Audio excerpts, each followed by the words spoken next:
What's up, guys? The chair's empty, but Jessica is here. She's actually over giving our baby the boobie.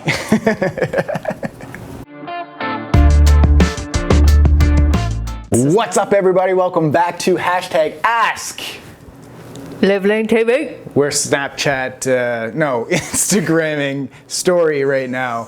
So, what do you guys think of before we get into the show? He needs a moment to publish that. Well, you take it. What do you guys think of the Instagram stories? Are you even doing it? I'm not part of the club. I guess I'm not one of the cool kids. I feel like a grandma over here being like, what is it? Instagramming? Well, I remember that you were slow to get onto Snapchat too, though. I was. Yeah, when Snapchat first came out, I was like, what's that about? Disappearing messages? Yeah, who needs that? I'm not going to do that. Yeah, but I was like, what a waste of time. Now I do it every day. Now she loves it. I'm obsessed. So I just posted that on my my Instagram story. So if you guys aren't following my Instagram story, I'm over there as well. My Instagram is @BradGuthrow. Go check out those stories. And in the comments below, let us know. This could be the question of the day, but maybe we'll come with something else. What do you prefer, Snapchat or Instagram stories? Or something else that we don't even know about. I bet the cool kids out there are doing something even beyond what we don't even know yet. Musically.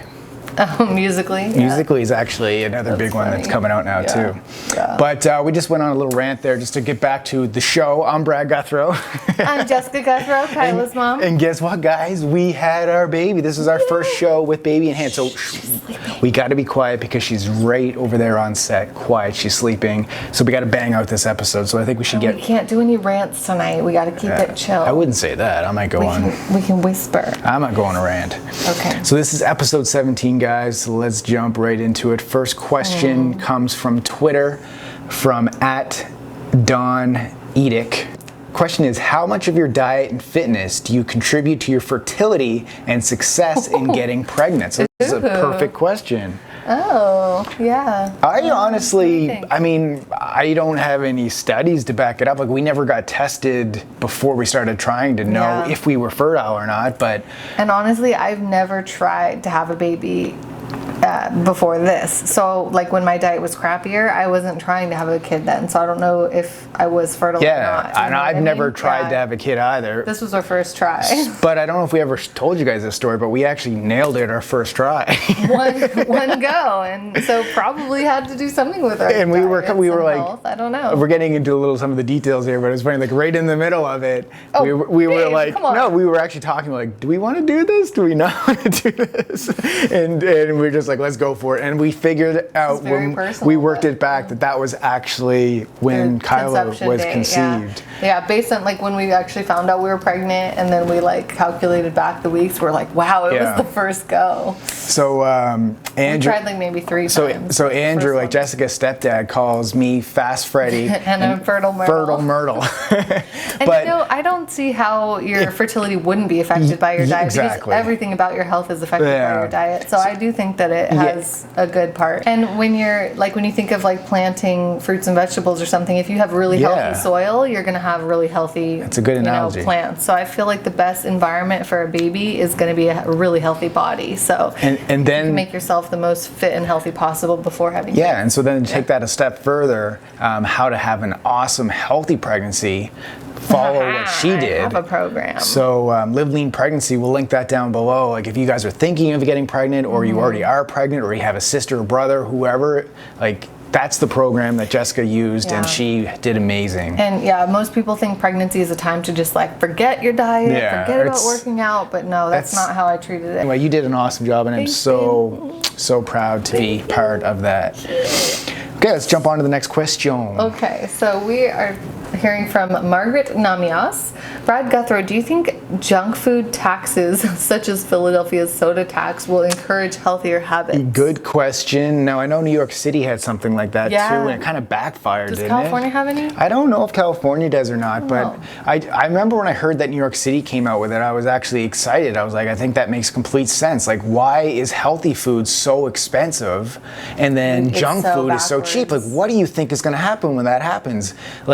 The people who can't afford food, you're going to buy the crappy food. So you would think that putting a tax on soda and stuff like that would make sense. I'm 100% for it, But then there's people out there who are like, let us decide if we want to. Exactly. You know, if we want to drink soda and put that in our body, that should be our decision. The government should stay out of it, which I also kind of agree with. Like, we're all responsible for our own lives, guys. Right. Like, I'm 100% in control of my own life. Like, there's things that's gonna. I mean, going on rant. I'm gonna just stop right there. Just let it. I was gonna go down, but I just don't blame other people for things that happen to me. So the government is trying in this particular moment. They are going to raise taxes. They're going to make more money, so it's good for them. So I'm in favor of it. But I don't know. It's such a weird topic, but yeah, I just think people should stop eating junk food, and I do think that if the price of healthy food could go down, it would help encourage people to You eat guys more. let us know what you think, because if organic food is cheaper, are you like, seriously, if an organic apple is the same price as a bag of potato chips, what are you going to pick to snack on if it's the same price? I know. That's a good question for you guys. Maybe that could be the question of the day. We're just going to fire you guys a bunch of questions, and you guys just answer it down below as the show goes on. Yeah. Maybe price doesn't affect people's decisions when it comes to junk food. Maybe it does. I think it would. I do think it does too. And if you're listening on the podcast and you can't put your answers down here, jump on over to YouTube and join in on the conversation. Next question from Nadia Rosales on Twitter says, can you explain why grains are not healthy? I find it very difficult planning my meals without grains. So we've talked about this so many times. I have multiple videos. So let's link up, I forget what the video is called, but it's something about grains. So we'll link that video up where I talk about it in full detail. But to give you like the Coles Notes version of it, like grains, basically what's happening in your body when you eat grains is the insulin spike that you're going to get from it. Also, what I mean by that, the insulin goes up, then you're going to be storing a lot of the nutrients, a lot of the calories as potential fat if you overspill, which, you know, I've done a ton of videos on that as well. But also, a lot of these grains are refined, so a lot of the nutrients is taken out of it. A lot of people But there's a big difference between like whole grain brown rice versus like pasta. There is. It's like a difference. But it's still a refined food. You can't pick a piece of bread from the ground and eat it. No, but I'm talking about if you're just cooking rice or barley or something like that, you know, then it's a whole grain. You're right. I mean, I just assumed that you were talking about bread because that's she's not. Saying with grains. She's saying grains, but I'm just saying like most people are like talking about bread and pasta and cereal. Yeah. That's different. And like once again, the gluten things, like people are intolerant to gluten. Like when I eat grains, I know I've ate grains. Like it's just you feel it in your belly. You know I eat grains as well. We go to bed at night and we both know. So like doesn't mean, guys, that you can never eat grains again. It's not an all or nothing thing. I have to keep talking about that about a lot of things when it comes to living clean. It's not like you can never have a piece of bread. Right. Just make better choices. And the healthy versus not healthy thing is not so black and white either. It's not, you can't just put grains in the unhealthy category because they are healthier than Twinkies. Yes, exactly. You know, healthier than McDonald's. So if you're gonna like fill out your plate with grains, then choose like Ezekiel bread, or if you're gonna make a sandwich, choose Ezekiel bread over white bread. There's just like different levels. We still have Ezekiel bread in our refrigerator. It's not like we don't eat any grains. Yeah, there's different levels. So like when we say don't eat grains, it's like we just don't want you cut living it back. Off them. Yeah, it's like there's so many other foods out there that you can be filling yourself up with. People are like, I'm bored with eating the same foods. Yeah. It's like you would have to you could eat a brand new food that you've never had every single day of the year, and you still wouldn't cover all the foods that you could eat, like all the different vegetables, all the different fruits. What video we should link up is the grain alternatives video that we did way back in Halifax. That's a good one, remember? And so it gives 3 different like grain alternatives for foods that you're probably used to eating with grains. It gives you an alternative for what to eat instead, because there are other things that are better. So to say that you're finding it very difficult to plan your meals without grains, I mean, like my Live Lean cookbook has over over 200 recipes grain free. So you'll never have that cookbook. You would never have to eat grains again if you just have that cookbook and follow the recipes in it, follow the meal plan in it. Like the idea that people are confused, I get it, but if you have a cookbook and a guide, like everything we always talk about, having a plan,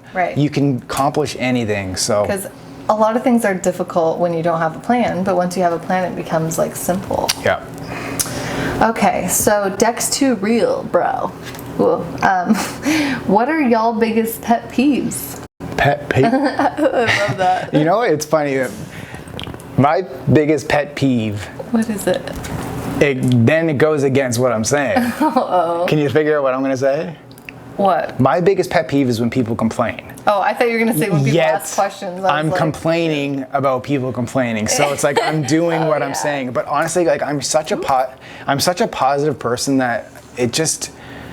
And I wasn't always like this. Like I had to work on this very hard. Like I was doing all those things where I had an elastic band on my hand, and anytime I thought of or made a complaint, I would snap myself because it makes you aware of how much you're actually complaining. So I went through a journey where I was, I was down on life. I was down on my luck, and I was complaining all the time. And I talk about this in my book, my Think and Live Lean book. When I switched it around, like things just started happening different for me. So my pet peeve would be people complaining and then not doing anything about it. Yeah, absolutely. That's, I think, a really good distinction though, because, everyone's going to complain sometimes. Like annoying things happen in life and you're going to talk about it and you don't mean to complain, but it just comes out that way. There's just no useful, it's not doing, it's such an energy drain. It's like just even being around those people, it's like, yeah, totally. So that's me complaining about people complaining. Yeah, stop complaining. Next question, Dexter Real question popped up again. There's another one from him. He says, do you have to be on a loading phase when taking creatine? Okay, let me answer this question. Please clarify. Loading phase with creatine is where you load it, so you take like 20 grams. So for the first 5 days you start taking creatine, you take 20 grams to overload your blood system with the creatine. So like cycling. It's not really cycling, it's loading it in, and then you have a maintenance phase where you take like 5 grams pre and 5 grams post, or just 5 grams. Right. So. But then you get off it for a bit, right? You can, but I think the studies are showing that creatine, you can take it all year round. But I'm not I don't know. 100% sure on that, but I'm definitely no creatine expert. Like I was taking creatine during my Live Lean strength phase. But did you load it? I didn't load it. I used to load it, but there's like all kinds of stories that you don't have to. Once again, my man, it's about testing it on yourself. If you're not feeling a increase in strength while you're taking creatine and you're just taking it like 5 grams, 5 grams, 5 grams, try the loading phase. So typically what the loading phase is like 20 grams for 4 days. So it's like 5 grams at 4 different times throughout the day. And then once you do that for 4 days, you just maintain it and keep it going. But creatine is definitely a good supplement to take. I'm all about creatine. Really? Do you recommend it to like everyone or just certain people? For strength gains. Yeah. Okay, next question. All right. Dream Bakestein.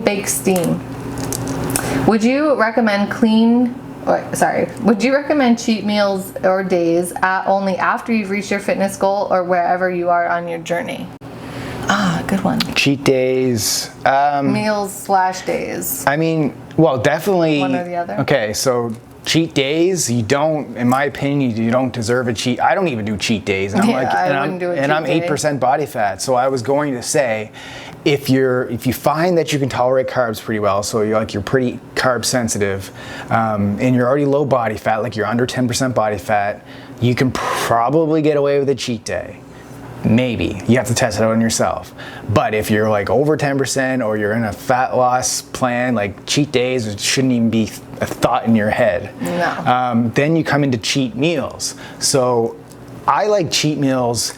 I've done videos on cheat meals to talk about it, so I don't want to get too in depth with it, but it's a nice thing to have, regardless of what your current situation is. It's just a nice thing to keep you accountable, not accountable, but to keep you going. To give you some relief. Yeah, like to think that, wow, I have 100 pounds to lose and I can't have a cheat meal until I lose that 100 pounds, which is probably going to take you like a year to 2 years, a year to 2 years, depending on the fat loss rate. Yeah. Like, is that going to keep you like motivated to go? It's depressing. Yeah, so for me to say you can't have a cheat meal, like that's just gonna like throw you, you're gonna see this big mountain and you're like, I can't accomplish that. So I'm like, fit a cheat meal in, but just make sure you're like killing your workouts and you're eating healthy for your other meals. Like one cheat meal is not gonna ruin it. Yeah, and if you guys have seen the video that Brad did called 6 cheat meal rules for success, something like that. We'll link that up. The rules are pretty, important. You know, it's important that you do follow those rules. The ratio of a cheat meal to healthy meals is so small. Yeah. Like your cheat meal is not that big of a deal. It just happens once a week, and in comparison to how many healthy meals you're eating, it's like little.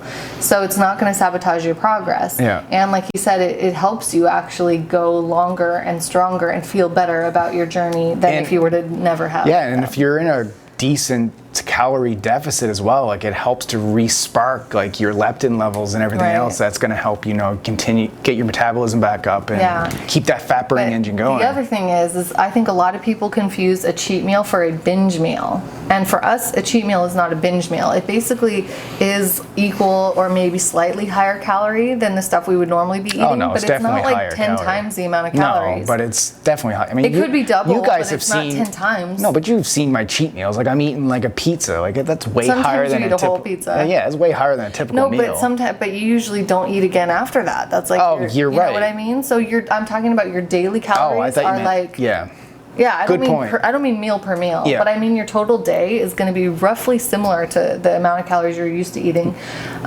It's not triple or quadruple. So just like to expand on that, what she means is like if I have my pizza cheat meal at 4 o'clock in the day, like I don't eat again. Also eat again. I don't so I'm not eating another meal or a dinner or anything like that. Just cuts me off. So then you usually have like a greens drink and some water. Yeah. You know, it's not like. So if up to that point I've had 1,200 calories, then I have my pizza at 1,200 calories. I'm really like at that calorie same level. It's just the macros of the calories are off. Yeah, the macros are different, but I'm just saying like calorie wise, I don't want everyone to get the impression that a cheat meal means that you eat like 10 Domino's pizzas. So just go check out, we'll link up that cheat meal, 6 rules of cheat meals. Go check that video, follow those rules.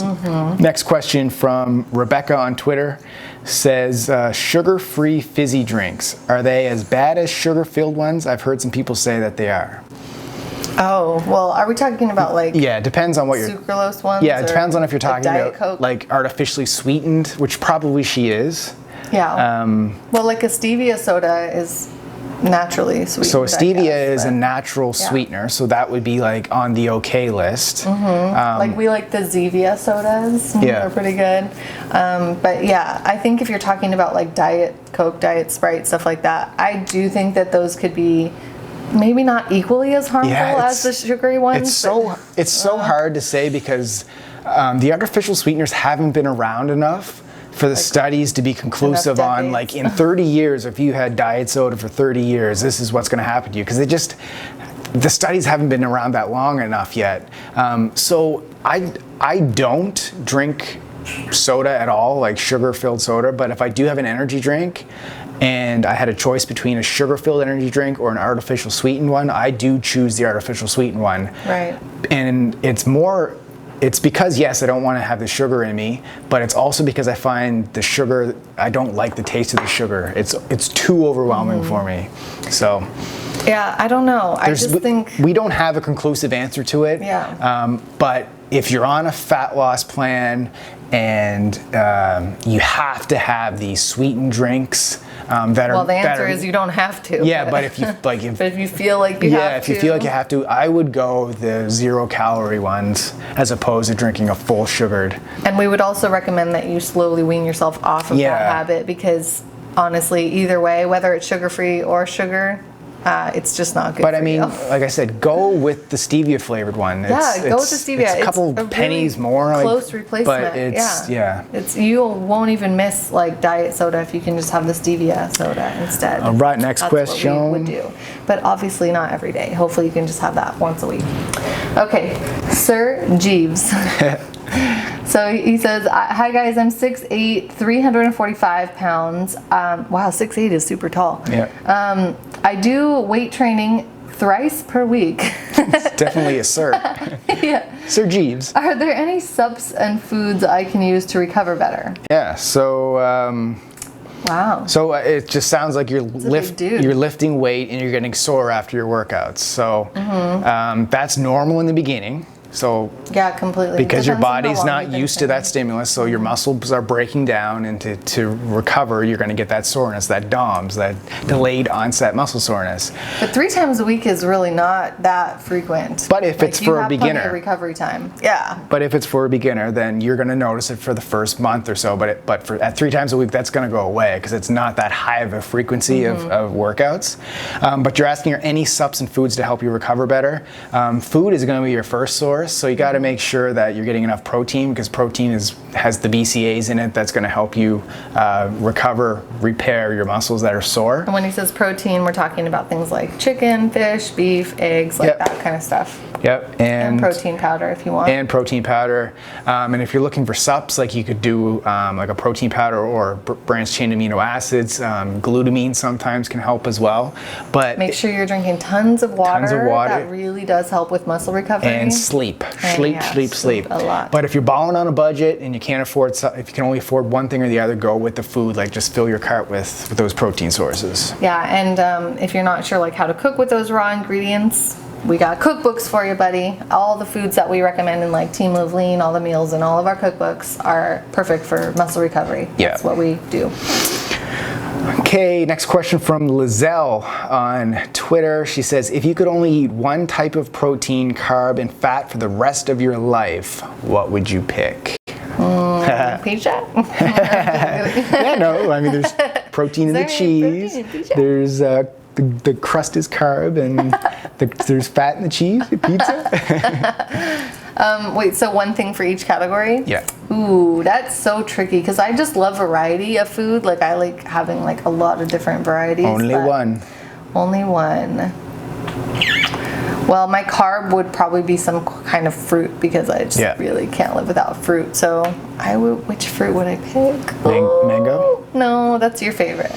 Okay, let me do this because I'm more decisive. I know. I'm just going to sit here and debate about protein, I'm going to go with slow-cooked tri-tip. Yeah, tri-tip is bomb. Slow-cooked tri-tip. I'll eat that the rest of my life. Maybe mine would be filet mignon. Okay. Can I be fancy? Carb, I would probably go mango.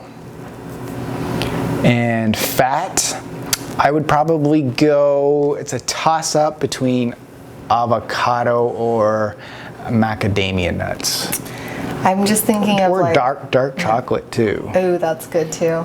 I was thinking of like white peaches because it's summertime right now and I've been really loving white peaches, so maybe that would be my carb. And then my fat would probably be peanut butter. Oh yeah, that's a good one. But I wouldn't want to eat those 3 items together. Yeah. That's probably gross. But let's be real, it would be pizza if I could only eat one thing. And that covers all of them. Let's be real. Okay, so Caro says, what product do you use to wash your gym clothes? Ask my wife. Yeah, it's funny. I've heard that people use like vinegar to soak out the stank of like, you guys know those like dry wicking gym clothes? They just hold a certain stank. Like it's so weird because they're supposed to not. Like that's the whole unique selling proposition is that they don't. And then they do. Like worse than cotton. But we actually, your clothes don't smell that bad, right? Like they're pretty fine. Yeah. And we just use like some kind of dish, or no, we call it clothes washing detergent. Yeah, nothing special. Like we don't have any secrets, no hacks to do that. No hacks at all. We just use like standard basic stuff. And did you give a shout out who that question was from? That's from our lovely designer. She's probably going to be sitting there like, you didn't shout out my name. Oh. That's from Caro on Twitter. She does so much for us and the team, you guys. Like basically she organizes all these questions for us. She does all of our graphics. She's just like a superstar behind the scenes, like making everything look good and awesome, work well for you guys. All right. Yeah, that's our secret clothes washing tactics are basics. And you know what? I don't even separate lights and darks. I know she doesn't. She needs to. It's shameful. My mother would be my mother's. Don't tell his mom. My mother's actually coming this weekend, and she would be so disappointed. Gonna find she's out. She's like Martha Stewart. She was a home ec teacher, so it's bad. I just put all the lights and darks together, and I just don't care. Like when I'm doing my laundry, I'll do that. Yeah, like, I'll separate the whites. Do? Yeah. Oh. And even like dry clean only stuff, I put. I'll do that put too. It in there. Yeah. Ooh. Oh, you do? Yeah. Yeah, we don't go to the dry cleaner. But let's just baby's starting to warm up over there. Oh yeah, okay. I gotta go do the baby. So thank you for being on the show. Mm-hmm. Thanks, guys. I'll do the question of the day. So what was the question of the day? We had 2 of them. Oh yeah. To recap. I completely forgot. You have to go back and watch the show, what the question of the day was. Oh no, it was, are you guys enjoying Snapchat better or Instagram stories? And are you following us on there? Our links are below. That's it, guys. Thanks for watching the show. I love you guys. There's baby Kyla making her appearance on the podcast. Ooh, hi. Oh. She does not want to be here right now. She's not ready to. She wants she's her like, milk. I don't have my hair and makeup done. She's just like her mother. Bye. All right, guys. Thanks for watching. We'll see you at the next one. Bye.